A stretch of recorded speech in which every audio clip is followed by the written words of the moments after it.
What happened next is a little hazy. Several articles report that Romero was directly hired onto the Resident Evil movie by Capcom and Sony, but this appears to be inconsistent with information available elsewhere. Capcom doesn't seem to have been directly supervising the production, and Sony doesn't appear to have become involved until 2001, when they picked up the completed film for distribution. The presence of these larger corporations in reports on the film's history is probably a mistake, done in an effort to give the narrative a more dramatic, independent artist versus major studio angle. The truth appears to be more complicated. Romero himself mentions working directly with Constantine Films in an interview included in the book George Romero Interviews, and one article by Luke Owen titled "The George A. Romero Resident Evil Movie We Never Got to See" contains many more consistent details and sources than the others, which match up with Romero's account. So I'm going with the information presented here as a more accurate representation of the facts. Eichinger apparently saw Romero's commercial, and, struck by its atmosphere, so reminiscent of the games, he decided to reach out. Romero, after accepting the job, was keen to capture even more of the spirit of those games with a feature, despite the fact that he doesn't appear to have ever actually played them himself. To work his way around this, Romero had his secretary play the games and videotape footage of the gameplay. His script, the first draft of which he wrote very quickly, was built around the hours of footage he watched to familiarize himself with the games. This first draft is dated October 7th, 1998. It seems to be the most widely circulated version of Romero's script. He would go on to write anywhere from 4 to 8 additional drafts, over approximately another year of development. So this script is likely not an absolute representation of the final form Romero's film would have taken, but it does at least give us an idea. In basic outline, it's very similar to the first game. An elite commando unit called STARS is sent to infiltrate a secret lab underneath an abandoned mansion outside Raccoon City. There they discover the disastrous results of the Umbrella Corporation's efforts to develop a biological weapon called the T-Virus. Battling their way deeper into the facility, led by the duplicitous Wesker, who claims that an antidote lies at the center, they encounter zombie scientists, dogs and sharks, mutated plants and snakes, reptilian creatures called Hunters, and eventually, the most dangerous of Umbrella's experiments, the Tyrant. When it's revealed that Wesker is really there to rescue data on the Tyrant, allowing Umbrella to manufacture super soldiers, his team turns against him. The survivors destroy the Tyrant and escape the mansion just before it self-destructs, but not in time to contain the outbreak, which has already spread to Raccoon City.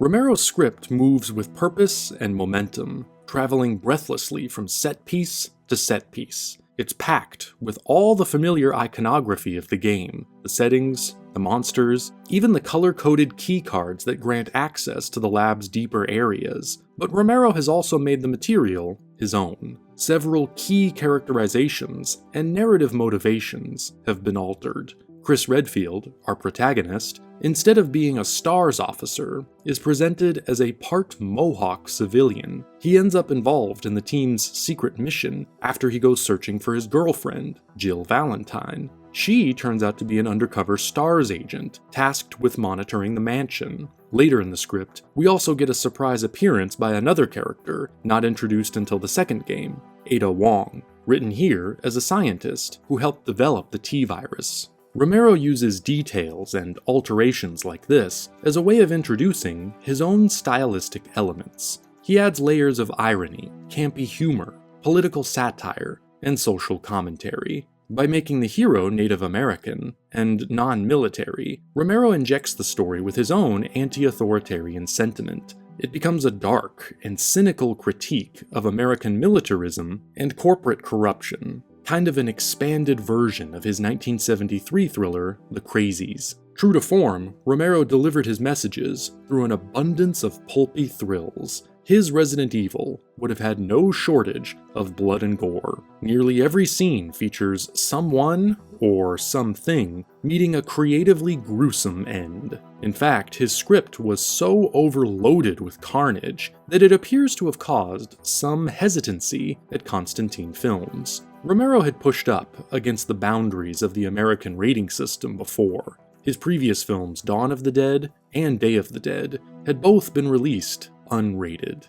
They were noted at the time for their extremely graphic violence. Romero was able to get away with this by keeping his films limited to very low budgets. That way, the resulting ratings controversy couldn't hurt their box office potential too much. Resident Evil was going to be much higher budgeted, with mainstream appeal as a primary concern. An unrated release or an NC-17 would have been too prohibitive for a film of this size. Even so, Romero was apparently optimistic about his chances. He claims there was a very positive reception to his script, and after working on several more drafts, he expected the project to receive a green light. As it turned out, Romero was in for an unpleasant surprise. According to him, the project's producer, by which he probably means Bernd Eichinger, told him flat out he just couldn't make a movie like this.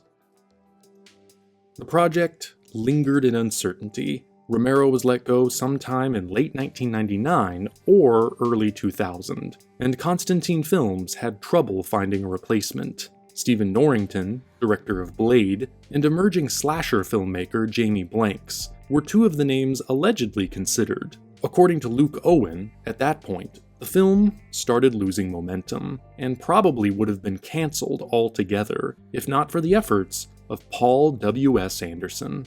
Anderson, a British filmmaker who started his career in television, worked his way to Hollywood quickly. After making only a single film in the UK, a punk-themed sci-fi action movie called Shopping, a solid debut that remains his best movie. His first studio assignment was also his first video game adaptation, the 1995 big screen version of Midway's notoriously violent fighting game, Mortal Kombat.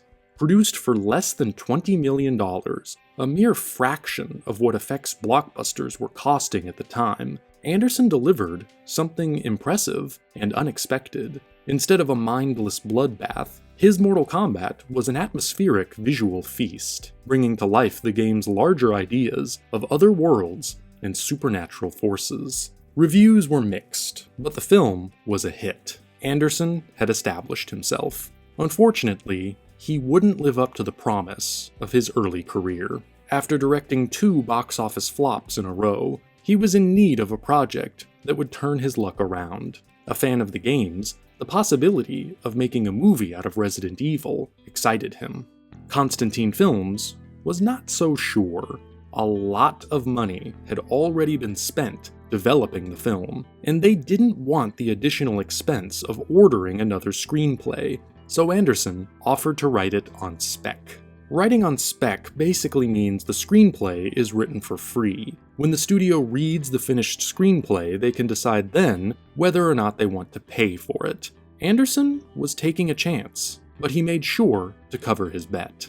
Instead of writing something too close to the games, he wrote an original script titled Undead, which merely borrowed elements from them. That way, if Constantine Films bought it, they could simply retitle it Resident Evil. If not, he could take it somewhere else and make his own movie out of it.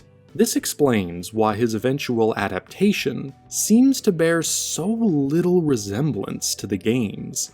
There are a few recognizable elements: the zombies and monsters, the abandoned mansion, the underground facility, but the connection to the source material is mostly incidental. Anderson's film centers on a new character named Alice, trying to recover her memories while helping a commando team contain a T-virus outbreak in a secret lab called the Hive.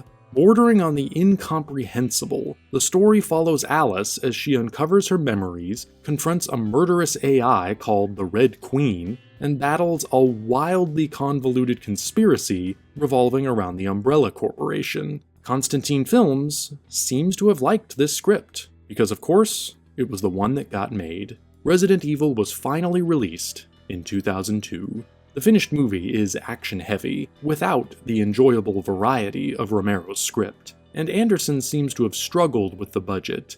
It doesn't look as polished as his earlier work. In spite of a committed performance by Milla Jovovich, it's mostly a forgettable film, derivative and uninvolving, containing one or two well-directed sequences. The film was critically panned, yet very financially profitable, spawning a whole series of its own. Romero retreated from studio filmmaking entirely, fed up with its capricious attitudes. He settled in Toronto, Canada, and there managed to revive his filmmaking career. I don't know if it would have been a masterpiece, but Romero's Resident Evil did appear to have plenty of potential. What's most intriguing about it is that it definitely could have sent the director's career on a very different trajectory.